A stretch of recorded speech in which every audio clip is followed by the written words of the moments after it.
ये आज की हमारी पोइम है स्टॉर्म इन द गार्डन। आज हम इसको पढ़ेंगे और इसको समझेंगे। तो गार्डन मतलब बगीचा, जो कि हम देखते हैं अक्सर। स्टॉर्म स्टॉर्म मतलब तूफान, आंधी तूफान। तो गार्डन में तूफान, बगीचे में तूफान। तो उसके नाम की ये पोइम है, सेकंड क्लास की है और उससे हमने आज ये उठाई है। और इसकी हम पूरी ट्रांसलेशन करेंगे और पूरा एक एक वर्ड उसकी हिंदी देखेंगे और हम समझेंगे कि किस वर्ड का किस सेंटेंस में कैसे कैसे यूज हो रहते हैं। क्योंकि बहुत ज़्यादा बच्चे बोलते हैं कि सर हमें इंग्लिश नहीं आती, हम कैसे इंग्लिश स्टार्ट करें, हम कहाँ से पढ़ें और कैसे हम उसको समझें। तो उन सब स्टूडेंट के लिए इंग्लिश का एक पैराग्राफ है, तो उसको हम पढ़ेंगे और समझेंगे कि भाई एक एक वर्ड का है वो क्या, एक एक वर्ड का अर्थ होता है और हम कैसे उसकी कोई भी कॉन्टेक्स्ट लिखा हुआ है इंग्लिश में तो उसको हम कैसे समझें। सुनो सुनो, the snail is playing with his friends. The ants. Suddenly there is a storm. He hurries to his mother and tells her all the saw and heard. तो अब हम इसको एक एक समझेंगे। पहले हम जो इसकी पूरी की जो इंग्लिश है वो एक बार इंग्लिश में पढ़ कर लेंगे और उसके बाद हम उसकी हिंदी समझेंगे। अगर सुनो सुनो, सुनो सुनो एक मतलब ये स्नेल हैं जो कि क्रिएचर हैं। जब बरसात होती हैं तो वो एक जानवर शैली करते हैं। आगे मैं आपको फ़ोटो भी दिखा दूँगा उसकी। तो वो एक जीव जंतु है, क्रिएचर, तो उसको नाम है सुनो सुनो।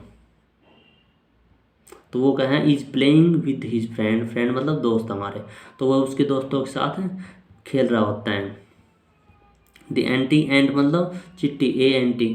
वो आंटी नहीं जो हम आंटी अंकल कह के बुलाते, वो आंटी नहीं, ए एंटी एंट। आंट माने चिट्टी, तो प्लूरल है चीटियाँ। तो चीटियाँ हैं वो भी उसके साथ खेल रही होती हैं और उसके जो फ्रेंड्स हैं वो भी उसके साथ खेल रहे होते हैं। सडनली अचानक ही, तो देर वाज ए स्टॉर्म, एक तूफान आता है। अनस्टॉर्म मानी तूफान। तो अचानक ही वहाँ एक आंधी तूफान आ जाता है। तो ही हुरीज टू हिज मदर, मदर आपको सबको पता है माता, तो यानी ही वह, तो ही हुरीज वह उसकी माँ को बुलाता है या वह जल्दी करता है। To his mother, to his mother and tells, tell मानी बताना। तो हर और ही सा एंड हर्ड, यानी जो उसने भी देखा या सुना वह सभी उसकी माँ को बताते हैं। तो ही हुरीज टू हिज मदर, वह उसकी माँ के पास जाते हैं और उसको बताते हैं। ये हमारा सब्जेक्ट है, ये उसी की वर्ब है और ये उसी की वर्ब है। तो एक हमारा यही सब्जेक्ट है।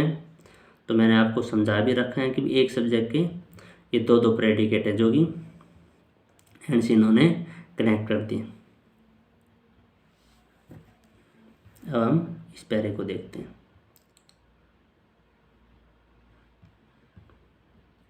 सुनो सुनो, the snail was visiting his friends, the ants they climbed all over him, he they climbed under him, he suddenly a great white light crashed through the clouds. Suno quickly pulled his head, pulled in his tail and sat very still. अब हमने यहाँ तक पढ़ लिए। ये जो highlight के word हैं ये हाईलाइट के मैंने किए हैं ताकि आपको बहुत अच्छे से इन वर्डों की हिंदी पता चल जाए। इनके साथ साथ आपकी वोकैब भी बहुत अच्छी हो जाएगी और आपको जो पढ़ने का जो तरीका है वो भी बहुत बेस्ट हो जाएगा। अब क्या कहते हैं हमारा सुनो सुनो, मैं इनको सभी को मिटा देता हूँ 1 मिनट के लिए। ले भैया, जो हाईलाइट किए थे वही मिट गए। ये सुनो सुनो है तो वो उसी का नाम स्नेल है हमारा, या स्नेल है। स्नेल एक क्रिएचर होता है तो उसी का नाम सुनो सुनो है। तो वह विजिटिंग करते हैं उसके दोस्तों के साथ। विजिट मतलब किसी भी यात्रा पर निकलना या किसी को भी जांच पड़ताल करना, किसी को भी देखने जाना।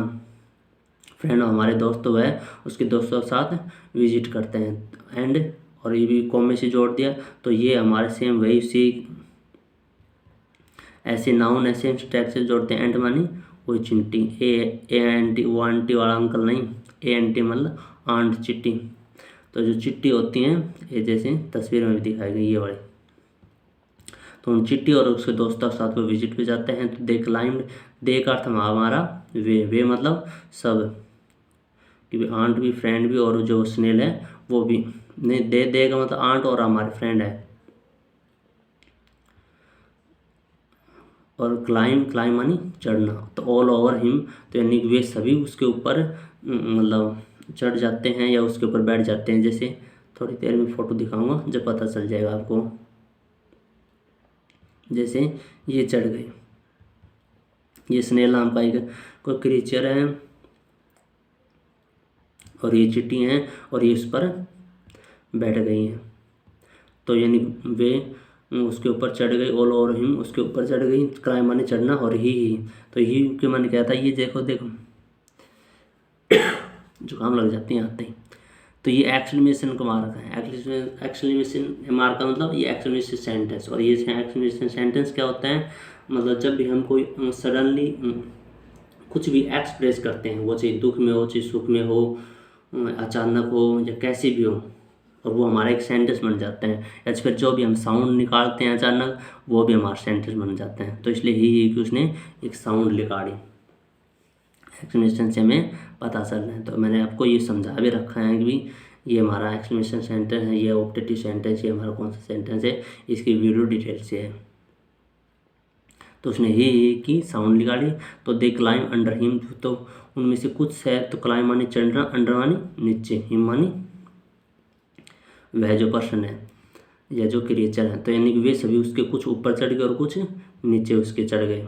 तो ही और वे उन्होंने साउंड लिया, तो सडनली अचानक, तो एक ग्रेट वाइट, ग्रेट मानी महान बड़ा सा, वाइट सफेद लाइट एक प्रकाश, तो एक बहुत बड़ी सी लाइट, क्रैश क्रैश मानी एक साउंड होना धमाके के साथ, थ्रू दी क्लाउड, क्लाउड मानी बादल, तो बादलों में एक बहुत तेज सी मतलब लाइट हुई। तो जैसे आंधी तूफान होता है जब बादलों में सारे बादल मतलब काले हो जाते हैं और एक लाइट सी कड़कती हैं, तो वो लाइट उसकी बात कर रहे हैं।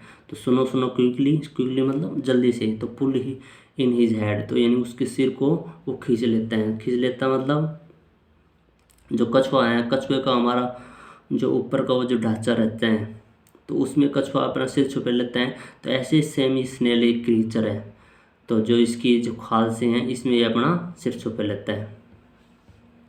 तो ऐसे वो खींच लेते हैं, और क्या क्या खींच लेते हैं, पुल हिज नेल उसकी पूछ, और वह वेरी स्टिल, और वह यानी जब बैठ जाता है दबा कर।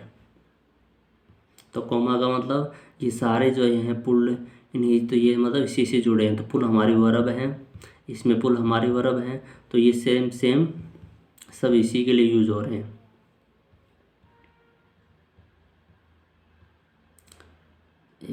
ये था भैया जो मैंने आपको कहा था कि भाई क्रीचर है स्नेल नाम का, तो ये स्नेल नाम का क्रीचर है, और इसकी जो एक है ये गोल गोल कछुए की तरह खोल है इसकी, तो इसमें ये अपना सिर छुप लेता है।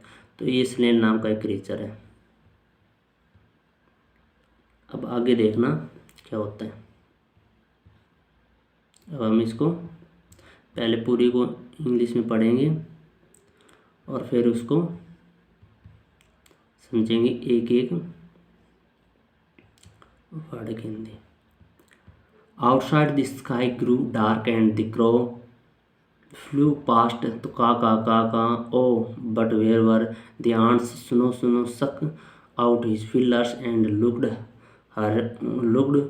फॉर देम, तो they were hiding under a flower pot, go home सुनो सुनो the ants cried out, hurry hurry your mother will worry, सुनो सुनो went to his her mother where she sat under stone near the well.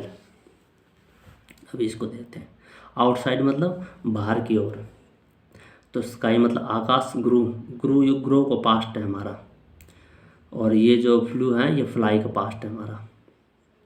तो fly का past tense मतलब डाक माने अंधेरा, और क्रो का मतलब कौवा, फ्लाई माने उड़ना, और पास्ट माने जो गुजर गया। गुजर गया मतलब आदमी गुजरा नहीं, हमारा प्रेजेंट पास्ट फ्यूचर होता है वो। तो अब ये क्या कह रहे हैं, आउटसाइड बाहर की ओर, द स्काई, स्काई मतलब आकाश की भी, आकाश है वो पूरा अंधेरा उसमें हो गया, अंधेरा छा गया, और एंड क्रो जो कौवे हैं वो फ्लू पास्ट वे मतलब उड़ गए, का मतलब ये मैं फिर बता रहा हूँ कि भी एक्सक्लेमेशन मार्क है उसके साथ जो भी हमारी साउंड आती हैं वो उससे सेंटेंस बनता है। और उसने मतलब कौवे हैं उसने का के ऐसी साउंड निकाली। तो ओ, ये ओ किसने कहा? ओ ने, ये सुनो ने कहा। क्यों, कैसे? तो but where where were filler. तो और उसने मतलब क्वेश्चन किया कि जो चिट्ठी है वो कहाँ चली गई। तो सुनो हो स्टक इज फिलर्स, मतलब सुनो है वो स्टक इज फिलर्स। फिलर्स मतलब जैसे मछली होती हैं, मछली के दो दो कांटे से रहते हैं और उससे वो तैरती हैं। तो ऐसे ही इस ये जो भी हैं पिलर्स, तो इसकी जो सींग से हैं हमारे, ये वाले सींग से, तो इन सींग्स को फिलर बोलते हैं। क्योंकि मछली के भी तो ऐसी दो कांटे से रहते हैं, तो उसको हम फिलर बोलते हैं। तो ये हमारे फिलर है। तो इसलिए अगर सुनो सुनो है वो उसके फिलर्स को मतलब फील करते हैं। लुकड आउट दैम यानी लुकड फॉर दैम, और उनको चारों ओर अपने आसपास उसको देखते हैं। किसको? चींटियों को। जब वो क्वेश्चन करते हैं, दे were hiding under a flower pot. तो दे मानी वे, हाइड मानी छुपना, और under a flower pot, floor मानी मतलब फूल पौधा, और पोट वैसे बर्तन होता है, पर फ्लोर पॉट है जब हमारी कोई झाड़ी या फूलों का गुलदस्ता। पर गुलदस्ता, यहाँ गुलदस्ता कोई है, वो फूलों की झाड़ी। तो यानी कि वे सभी फूलों की जो झाड़ी होती हैं उसमें के नीचे वे छुप रहते हैं। कौन? चींटियाँ। अब इसको थोड़ा हम मिटा देते हैं और आपको सब पेज में फिर पढ़ाते हैं। अब कहते हैं ओ, यहाँ से पढ़ा दिया मैंने।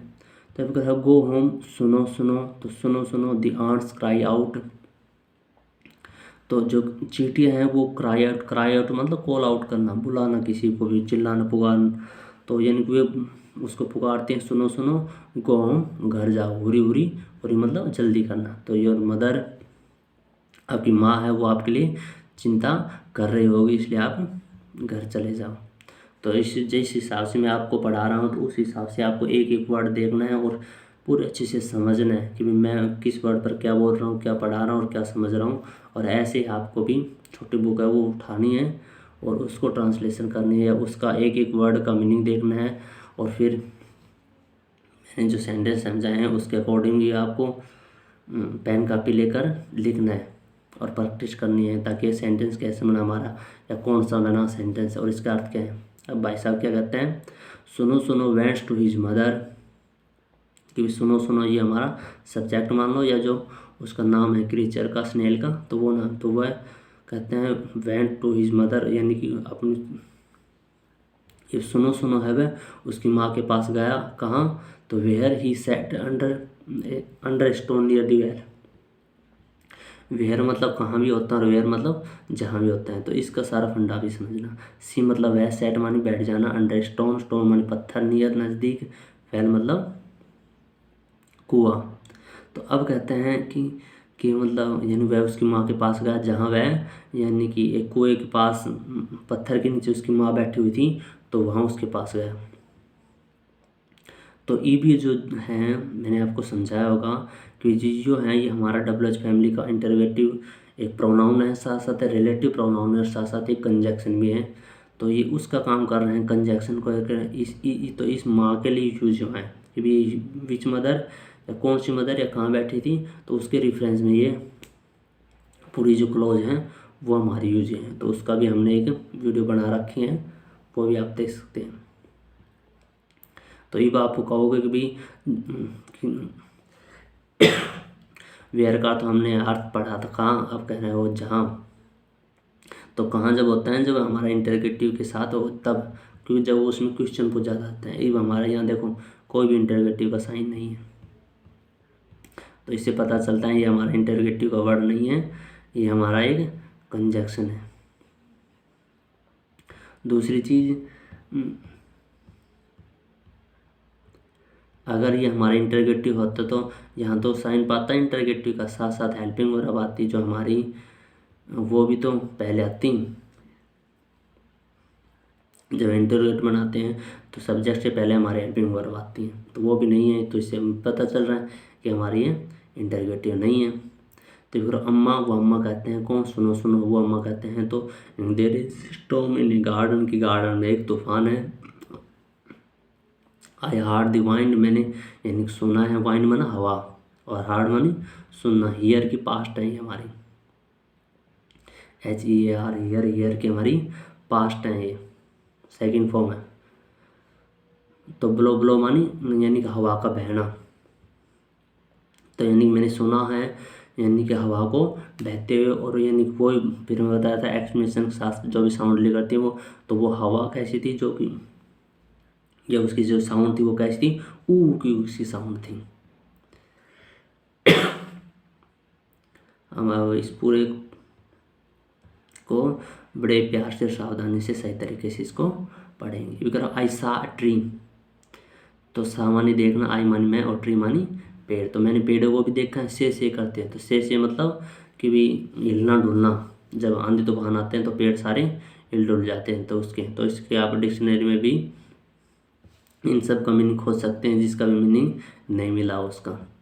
तो उनकी जो साउंड आ रही थी वो से की आवाज़ आ रही थी। तो ऐसा लाइटिंग, लाइट मानी प्रकाश, फ्लैश मानी चमकना। तो यानी कि जो मैंने देखा है कि जो लाइट है, उसकी जो फ्लैश है, उसकी जो चमक है, वो भी चमक रही थी। और उसकी जो साउंड थी वो कैसी थी, जक जक जक कैसी थी। जैसे ये जो साउंड है, तो उसमें नुकग्नु ऐसे एज इट इज। देखते हैं हम हमारे अगले पैराग्राफ को। अब हम यहाँ से लेकर और यहाँ तक पूरा कंप्लीट पढ़ेंगे। तो I heard thunder roll roll roll, गुड़म गुड़म गुड़म गुड़म। तो I heard rain fall fall fall, सीता सीता पिता पिता पिता पिता। I heard water drip drip drip plip plip plip plip. तो इसको देखते हैं हम। हार्ड मानी भाई सुनना, ईयर की पास्ट। थंडर मानी एक साउंड जो कि बहुत से तेज आती हैं।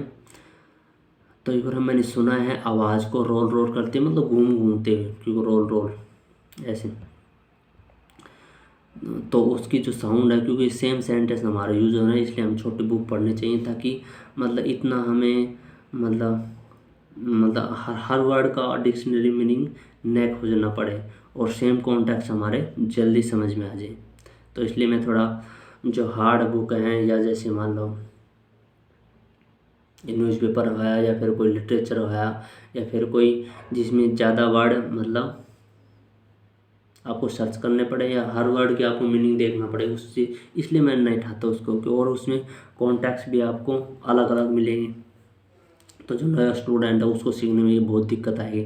तो इसलिए हमें सबसे पहले जो भी छोटी क्लास की बुक है, छठी सातवीं की, पाँचवीं की, आठवीं की, नाइन्थ की, तो उसके हिसाब से हमें वो पढ़ना चाहिए, ताकि कम से कम वर्ड में हमारा विश्वास डेवलप हो जाए, और कम से कम वर्ड में ही और सेम कॉन्टेक्स्ट में जो भी लिखा हो वो अच्छे से समझ में आए। तो अब क्या कहते हैं, गड़म गड़म, ये उसकी साउंड है कि आई हार्ड थंडर, मैंने साउंड बहुत जो तेज़ थी, आंधी तूफान की आवाज़ वो सुनी थी, कैसी, गुड़म गुड़म गुड़म गुड़म। आई हार्ड रेन, कि मैंने जो रेन है वो भी फॉल मानी गिरना, तो फॉल रेन की जो बूंद थी वो भी गिरते हुए मैंने सुना है, उसकी साउंड क्या थी, सिता सिता सिता पिता पिता पिता। तो जैसे आई हार्ड वाटर की वजह मैंने ड्रिप मानी गिरना। तो जैसे ड्रिप ड्रिप मतलब पानी, जैसे पानी की जो बूंद गिरती हैं तो टिप टिप करती हैं, तो ऐसे ड्रिप उसकी, तो उसको कहते हैं ड्रिप। तो मैंने वाटर को भी मतलब सुना है ड्रिप करते हुए, उसकी बूंद गिरते हुए, और उसकी साउंड कैसी थी, उसकी साउंड प्लिप प्लिप की। तो ऐसे हम पोइम से समझेंगे इंग्लिश को। अभी हमारा लास्ट है, बस यहाँ से लेकर यहाँ तक। तो it was the biggest storm सुनो सुनो सुनो हैड एवर बीन इन, ऊ से जिक जैक कुडम गुडम सीता पिता गित्ता गित्ता, जो भी हमारा। The end do you know what, सुनो सुनो did get wet, do you know why. अगर है it was the biggest storm, कि सबसे बड़ा तूफान था। स्टॉर्म है हमारा एडजेक्टिव, क्योंकि और एडजेक्टिव को जो मॉडिफाई करते हैं, नहीं भैया ये हमारा स्टॉर्म है, ये हमारा नाउन है, और नाउन को जो मॉडिफाई करते हैं वो एडजेक्टिव है, और ये एडजेक्टिव हमारी सुपरलेटिव डिग्री है। तो सुपरलेटिव डिग्री के साथ हम दी लगाते हैं और उसके साथ हम एस टी जोड़ते हैं। तो जैसे बिगेस्ट, तो ये मतलब, तो इसलिए ये जो तूफान था वो सबसे बड़ा तूफान था मेरे लिए। सुनो सुनो कहते हैं आई हैड एवर बीन, तो मैंने यानी मेरे टाइम में मैंने पहली बार देखे था। अब आपको कोई हैड भी एवर बीन और इनका अर्थ क्या लगाएं। तो जो हैड है हमारे हेल्पिंग वर्ब है, हेल्पिंग वर्ब हमेशा थर्ड फॉर्म लेती हैं। तो बी की फॉर्म है, इसमें मेन फॉर्म है बी की, और जब हेड के साथ लगाओगे तो हैड हमेशा थर्ड फॉर्म लेते हैं। तो बी का हमारा बन जाएगा बीन। और ये जो एवर है, ये नेवर है, ऑलवेज है, सेल्डम है, ये हमारे फ्रीक्वेंसी के एडवर्ब है, और ये एडवर्ब हमेशा हेल्पिंग वर्ब और मेन वर्ब के बीच में आते हैं। तो इसमें आपको बहुत ज़्यादा दिक्कत आएगी इसको कॉन्टेक्स्ट को समझने में। तो इससे आप धीरे धीरे ग्रामर की प्रैक्टिस कर सकते हैं। तो अभी कहता है ऊ, तो यानी ये भी कहता है मैंने सबसे ज़्यादा यानी पहला ऐसा तूफान देखा है जो मेरे सामने वहाँ है। तो उसमें ऐसी ऐसी साउंड थी, ऊ की, से की, जिक जैक की, गुड़म गुड़म की, सीता पिता की, तो ये फिलिप फिलिप की, तो ये साउंड थी उसकी। अब ये क्वेश्चन करते हैं आपसे, तो डू यू नो व्हाट, यानी जो कुछ भी हुआ क्या आप उसको जानते हैं। इंटरगेटिव है जब ये हमारा जो ये है हेल्पिंग वर्ब है इसकी पहले आ गई। अगर हमारा सिंपल होता तो ये हमारी सब्जेक्ट के बाद आती है। ये सुनो सुनो डिड नॉट गेट वेट, ये सुनो सुनो है वो वेट माने गिल्ला, तो वह गिल्ला नहीं हुआ, तो गेट ये हमारी लिंकिंग वर्ब है। तो डू यू नो वाई, तो यानी कि क्या आप जानते हुए क्यों न हुआ, तो इसमें इसने ये प्रश्न पूछा है वाई। तो इसको हम वैसे भी बना सकते, बात वही है, यानी कि वाई डू यू नो, जो क्यों न है आप ऐसा जानते हो। तो ये आज की हमने पोइम समझी बहुत अच्छे से। तो आज के लिए थैंक्स, और आपको बहुत इंग्लिश समझ में आई होगी, तो आप प्रैक्टिस करना इसके लिए। और आगे वाली वीडियो हमारी ऐसी बहुत अच्छी अच्छी आते रहेंगी, और आप देखते रहिए, एंजॉय कीजिए। थैंक्स।